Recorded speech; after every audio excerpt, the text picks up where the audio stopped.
Olá, seja bem-vindo a mais um Alesp Conecta. No Alesp Conecta de hoje, o tema é agronegócio e como tem se comportado o agronegócio em tempos de pandemia. A gente sabe que o agronegócio no estado de São Paulo é um grande fator de desenvolvimento econômico. Eu recebo aqui na Rede Alesp o advogado Gabriel Caiati, que é especialista em agronegócio. Doutor, seja muito bem-vindo à Rede Alesp, tudo bem?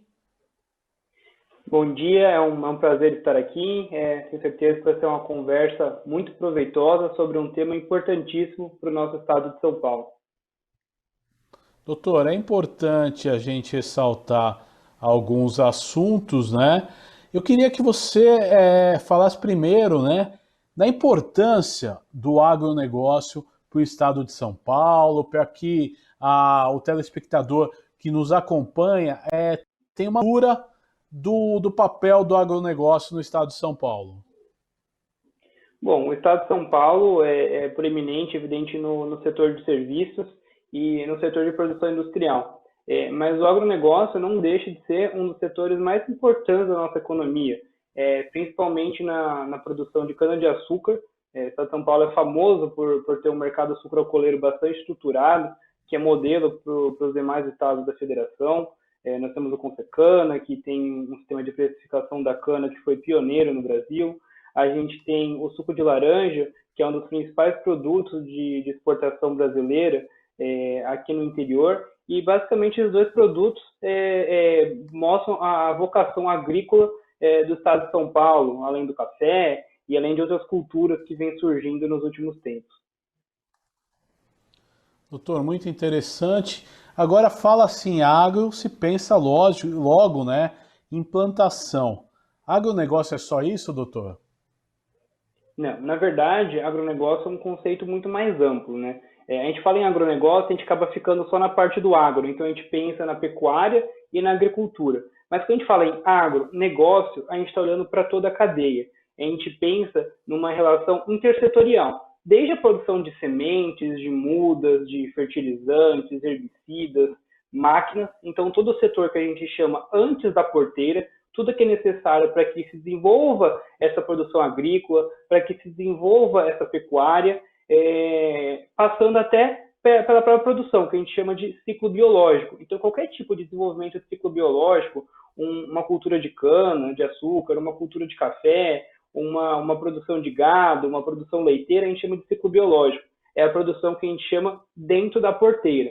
E o agronegócio não se restringe a essa etapa de antes da porteira e dentro da porteira. Ele é muito mais amplo. Ele vai englobar também as cadeias de processamento de carne, isso acontece principalmente na cadeia do frango, na cadeia do porco, em que os produtores integrados eles fornecem essa matéria-prima para as grandes indústrias processadoras processarem a carne e também distribuírem para o mercado. Então, o agronegócio ele engloba inclusive essa cadeia de processamento, de marketing, que hoje em dia está ficando muito forte essa questão de marca de produtos agrícolas, para trazer confiança e transparência ao consumidor, e até as cadeias logísticas de distribuição, todo cadeia de transporte que leva a nossa soja do Mato Grosso até a China. Então, quando a gente fala de agronegócio, a gente fala de toda a cadeia, é uma análise intersetorial. A gente tem que compreender cada etapa da cadeia e como ela é importante para o resultado final econômico. Toda essa cadeia ela é ligada por meio de contratos, que vão regular desde o transporte até a compra e venda de um insumo, a compra e venda dessa cana-de-açúcar, dessa soja. O agronegócio é o todo, ele não fica só no campo. O objeto é muito mais amplo do que a gente está acostumado a ver na mídia. Agora é importante, doutor, quais os impactos, né, no agronegócio que sofreu devido a essa pandemia, nos insumos, nas atividades agrárias e na distribuição. Como você analisa esse assunto? Bom, a pandemia surpreendeu a todos e exigiu que os agentes econômicos se reinventassem, né? Reinventassem a forma de produzir e de principalmente vender os seus produtos ou serviços. E com o agronegócio não foi diferente. É verdade que o agronegócio ele não teve tantos prejuízos do que setores de serviços, como academia, o setor hoteleiro, o setor de turismo, que depende realmente do contato físico que está obstado agora por conta da pandemia, né? Quando a gente fala de agronegócio, via de regra, a gente está falando de alimentação. E a gente não para de se alimentar mesmo durante a pandemia. A gente fala que a demanda por produtos agropecuários é inelástica, ou seja, ela não se altera em função da pandemia ou não. A gente continua fazendo as refeições em condições normais. Então, o setor do agronegócio, quando eu falo do setor de produção, ele não foi tão impactado durante a pandemia, porque as pessoas continuaram consumindo. É evidente, é claro, que a gente teve uma substituição de produtos. Numa situação como essa, de incerteza, em que, lamentavelmente, muitas pessoas ficaram desempregadas ou então estão inseguras em relação ao seu futuro, a gente tem uma tendência de economizar, de poupar, porque a gente não sabe o que o futuro nos reserva. Então, a gente tem uma política de substituição de produtos. Então, ao invés da carne bovina, que é mais cara, o brasileiro está indo atrás da carne de frango, que é mais barata. Mas, no geral, a produção dentro da porteira, o desenvolvimento desse ciclo biológico não foi tão afetado por uma característica da demanda que acaba sendo inelástica. Isso a gente está olhando o agronegócio no sentido estrito, no sentido ainda da porteira. Como eu falei anteriormente, o agronegócio não se resume ao ciclo biológico, a gente tem toda a cadeia de insumos, de máquinas, de distribuição, e esses setores foram um pouco mais impactados. Por exemplo, os setores de máquinas agrícolas teve uma queda no semestre de por volta de 1,5% das vendas em relação ao ano passado, e no mês de junho de quase 10%. Por quê? Porque o setor de produção está poupando investimento em relação a essas máquinas, justamente pensando nos períodos futuros, né? Então, a gente teve uma queda no setor de maquinário, de máquinas agrícolas. Contudo, no setor de insumos, as indústrias de fertilizantes, de herbicidas, de produtos químicos, estão conseguindo recordes históricos de lucro aí no primeiro trimestre, porque o Brasil está conseguindo ter uma exportação muito relevante em diversos produtos e muitas vezes a cotação de fertilizantes, de insumos, é em dólar. E com a desvalorização cambial do real, essas empresas de insumos agrícolas estão conseguindo ter recordes históricos. Na outra ponta da cadeia, quando a gente pensa na distribuição, a gente tem algumas cadeias que são um pouco mais problemáticas. Por exemplo, a cadeia do algodão. O algodão basicamente vai servir a indústria têxtil. É evidente que no período de pandemia, as pessoas tendem a consumir menos roupas e isso está prejudicando um pouco a distribuição do algodão. Mas é evidente que isso é episódico, os agentes econômicos já estão conseguindo se adaptar às novas realidades do mercado e a tendência é que o agronegócio continue sendo o motor da economia brasileira, principalmente nesse momento de crise econômica que se avizinha.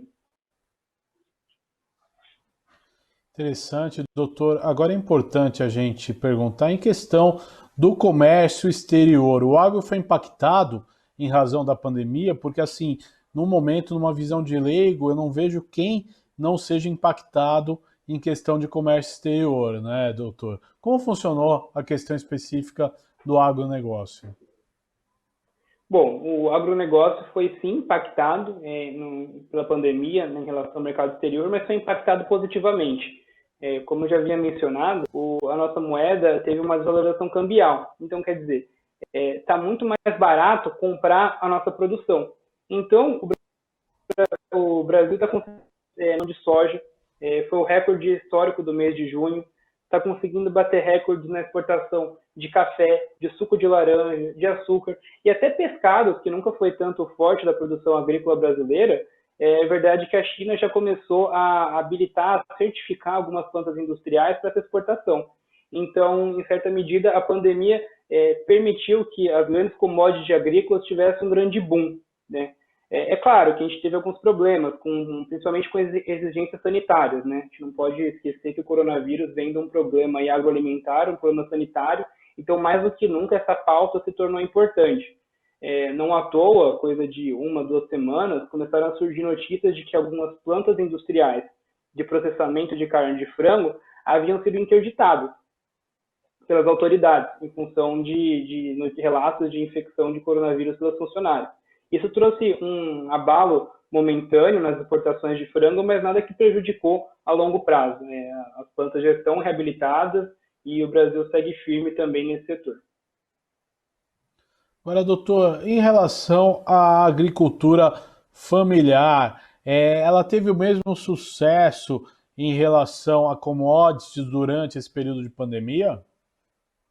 Infelizmente, a agricultura familiar é o lado do agronegócio que está sendo bastante prejudicado pela pandemia. E aqui é importante uma questão conceitual. A agricultura familiar, embora ela seja pequena, ela não deixa de se enquadrar no conceito de agronegócio. Quando a gente fala em agronegócio, a gente está olhando para a cadeia, para uma produção que se destina ao mercado, né? O fato da produção ser pequena ou ser familiar não descaracteriza a qualidade de agronegócio. Então, a agricultura familiar também é agronegócio, mas com outras dimensões. E até em função dessas dimensões, ela foi mais prejudicada. A agricultura familiar não tem o nível de liquidez, os estoques de caixa e recursos que as grandes empresas têm. Então, nesse período de incertezas, com o aumento dos insumos, a agricultura familiar está sendo bastante prejudicada pela pandemia, porque não tem recursos para poder custear uma desestabilização do setor.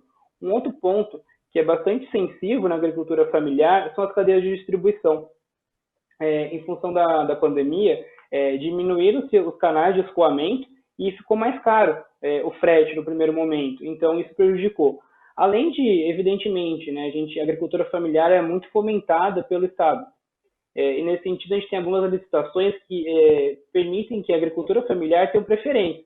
Então, é comum que creches, escolas municipais e estaduais, a merenda, né, seja abastecida principalmente por agricultura familiar. Com o fechamento dessas escolas, desde março, também está tendo um problema de demanda, né? A agricultura familiar não está tendo para quem vender.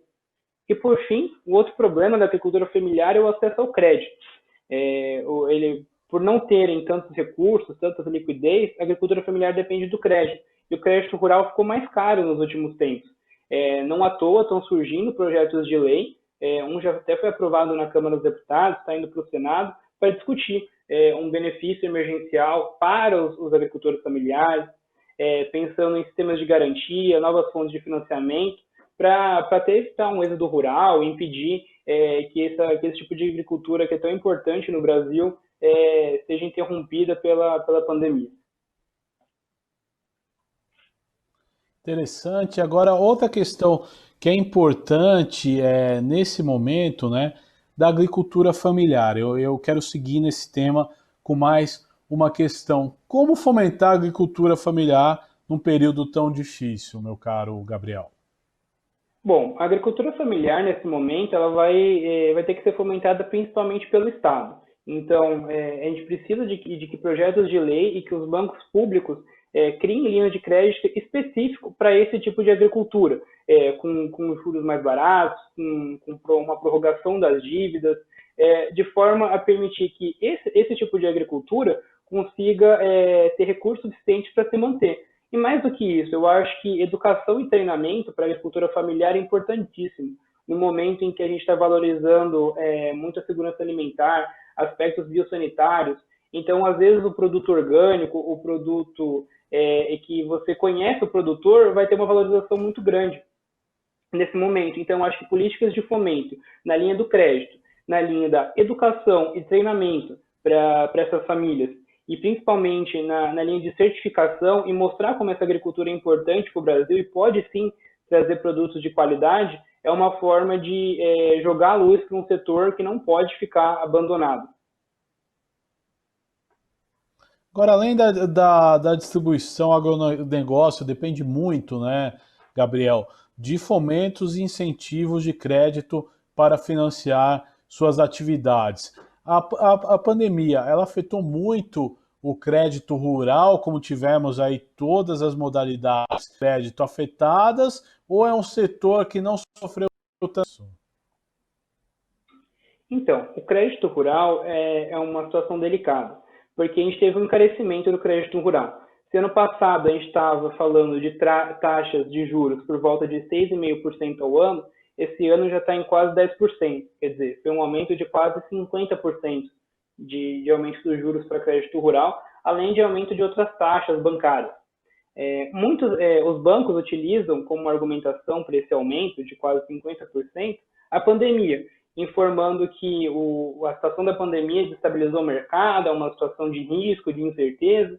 E quando você abre o noticiário econômico, o noticiário especializado, a gente vê que, na verdade, as empresas brasileiras do agronegócio, de exportação, nunca tiveram tantos lucros, nunca bateram tantos recordes na economia nacional.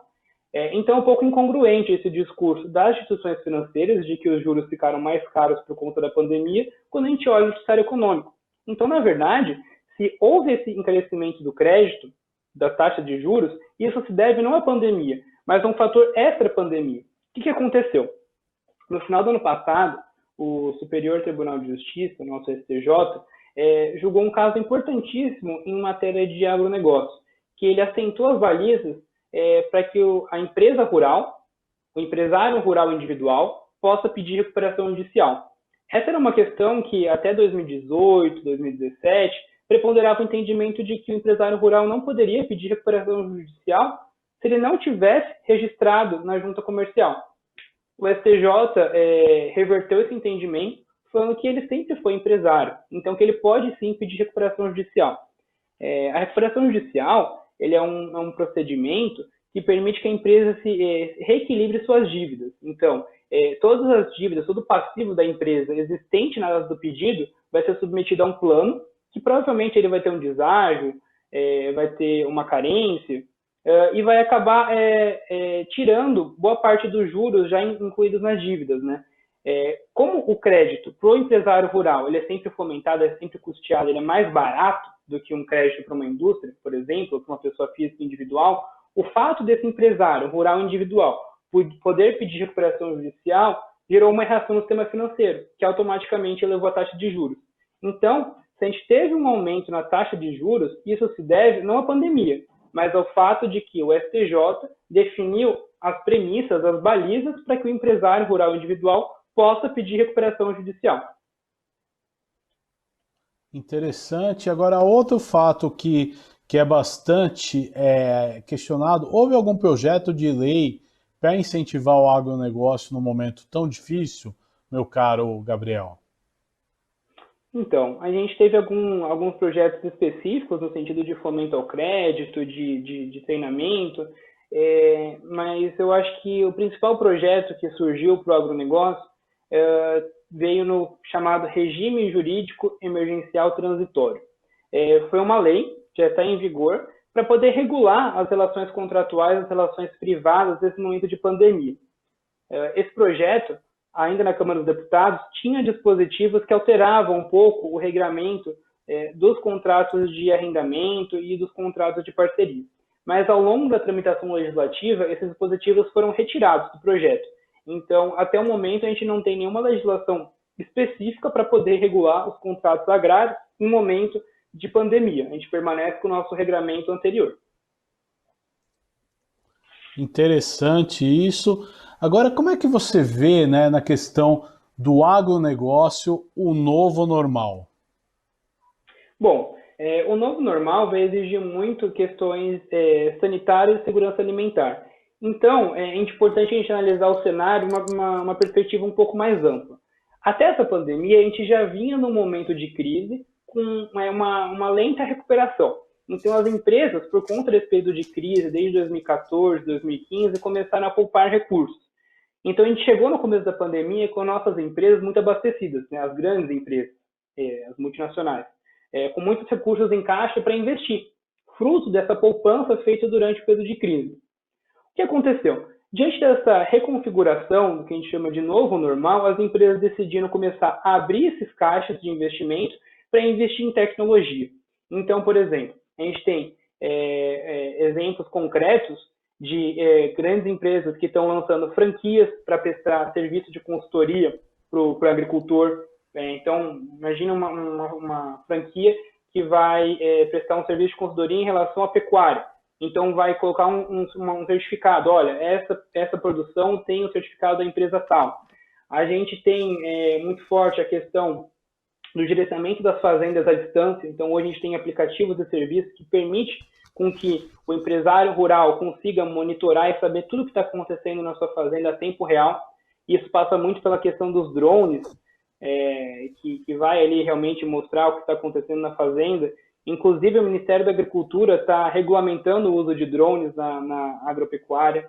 A gente tem muito investimento em proteínas alternativas, até por conta da origem do coronavírus, a gente tem grandes empresas, grandes frigoríficos investindo em proteínas alternativas para atender essa demanda do mercado consumidor, além, é claro, de atender exigências sanitárias e toda e qualquer forma de ganhar vantagem competitiva nesse momento de crise. A ideia das empresas é investir em tecnologia para trazer segurança para o mercado consumidor e, com isso, se distinguir no mercado e ter mais recursos, oferir mais lucros. Agora é interessante, né? Diante da retirada de dispositivos, né, que tratavam dos contratos agrários, como fica o atual quadro normativo da conta dos problemas que vieram dessa pandemia? Bom, eu entendo que a atual legislação que a gente tem vai dar conta dos problemas da pandemia, porque a gente atende dispositivos que, por exemplo, permitem a prorrogação de contratos de arrendamento e parceria para terminar a colheita em função de força maior ou caso fortuito. Então, vamos supor que eu não consegui terminar a colheita porque os meus funcionários foram acometidos por coronavírus. Então, eu não tinha gente no campo para poder fazer essa colheita. A gente já tem uma legislação que permite que esse contrato seja prorrogado até terminar a colheita. A gente já tem uma jurisprudência bastante assentada sobre a questão de revisão de preço no STJ. E além do que, a gente não pode deixar de destacar que os contratos do agronegócio, eles são contratos principalmente de confiança. A gente tem poucos players, a gente tem poucos agentes econômicos nesse mercado, então eu não tenho muita margem de negociação. Se eu não vender para a empresa A, eu não vou ter a empresa B. Então, a tendência é que os agentes econômicos, eles mesmos, já consigam chegar a um consenso em relação às dificuldades advindas dos contratos. E também o setor agropecuário ele é muito marcado por conselhos, né? A gente tem o conselho de cana-de-açúcar, a gente tem o conselho de tabaco, agora nas cadeias do frango a gente também tem os conselhos para discutir a cadeia do frango. E a tendência é que as soluções venham desses conselhos paritários formados por produtores e pelas indústrias para encontrar soluções conjuntas. Então, eu entendo que sim, o atual quadro normativo vai dar conta de resolver os problemas e a maior parte dos problemas vão ser resolvidos entre as próprias partes. Interessante. Agora, qual que é a tua perspectiva e, na verdade, a expectativa do mercado aí para a próxima década, se falando de agronegócio, Gabriel? Bom, a pergunta é excelente porque ela dominou o noticiário econômico especializado essa semana, né? Com o fechamento dos dados do primeiro semestre em um contexto de pandemia, o mercado se sentiu mais seguro para projetar essas expectativas para a próxima década. E a expectativa é de crescimento no mercado de grãos, principalmente a soja, de 24%, o mercado do frango também crescendo em torno de 27%, a carne bovina brasileira crescendo em 16%, então as expectativas são as melhores. É claro que a gente tem alguns gargalos desse crescimento. O primeiro gargalo é a perspectiva sanitária. A gente sabe que até por algumas questões protecionistas, muitas vezes o produto brasileiro ele é mal visto no mercado internacional. Então, mais do que nunca, o produtor tem que investir em gerência sanitária, em segurança alimentar, para poder trazer qualidade a esse produto. Um outro gargalo nacional é a questão da distribuição. A gente sabe que o Brasil é dominado de rodovias e quando muitos produtos poderiam ser transportados por ferrovias, por um preço muito menor.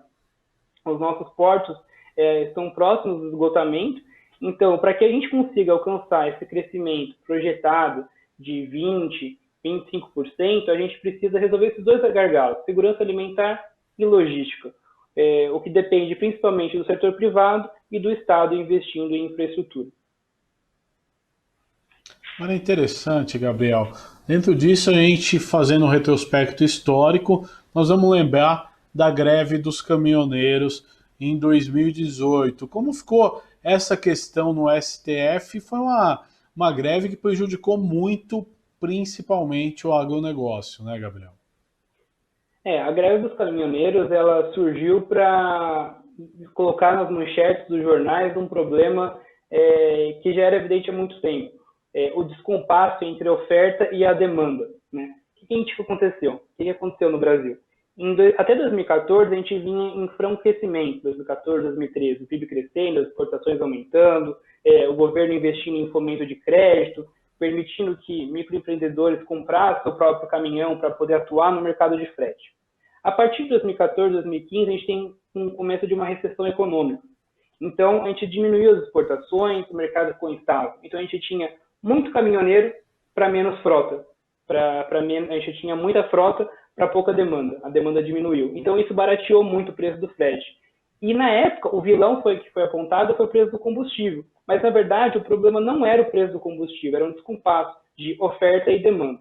Para responder aquele problema, que se tornou um problema nacional, porque as pessoas não tinham como se deslocar até o trabalho, as pessoas não tinham como, às vezes o mercado estava desabastecido, o governo veio e tabelou os preços do frete.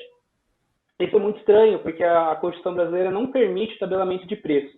Então, até por ser uma questão que é inconstitucional e que, se for assim declarada, vai desestabilizar todo o mercado, o STF está adiando o julgamento. Isso já foi colocado na pauta diversas vezes, foi inclusive colocado na pauta de março, de fevereiro, e toda hora o relator designado adia o julgamento, justamente para esperar que os agentes econômicos cheguem no consenso. Porque o STF sabe que declarar o tabelamento inconstitucional, ainda mais no momento de pandemia, vai desestabilizar muito o mercado. Interessante, Gabriel. Eu quero agradecer a tua participação nesse Alesp Conecta de hoje. Foi muito interessante a gente bater esse papo sobre agronegócio, as consequências da pandemia do coronavírus para o agronegócio, que sem dúvida nenhuma move o estado de São Paulo e o Brasil quando a gente fala em fator de desenvolvimento econômico. Gabriel, muito obrigado pela sua participação. Muito obrigado, Guga. Muito obrigado, TV Alesp. Espero que a gente possa se restabelecer o mais rápido possível, que o agronegócio continue sendo o motor da nossa economia e, através do período de crise, com a mesma tranquilidade que foi nesse primeiro semestre. Muito obrigado. Este foi o Alesp Conecta de hoje. Nós falamos aí sobre agronegócio e impacto do agro, da pandemia no agro. Sem dúvida nenhuma, é uma locomotiva de desenvolvimento econômico para o estado de São Paulo. Você pode ver e rever este e outros programas em nosso canal no YouTube. Até nosso próximo encontro. Tchau!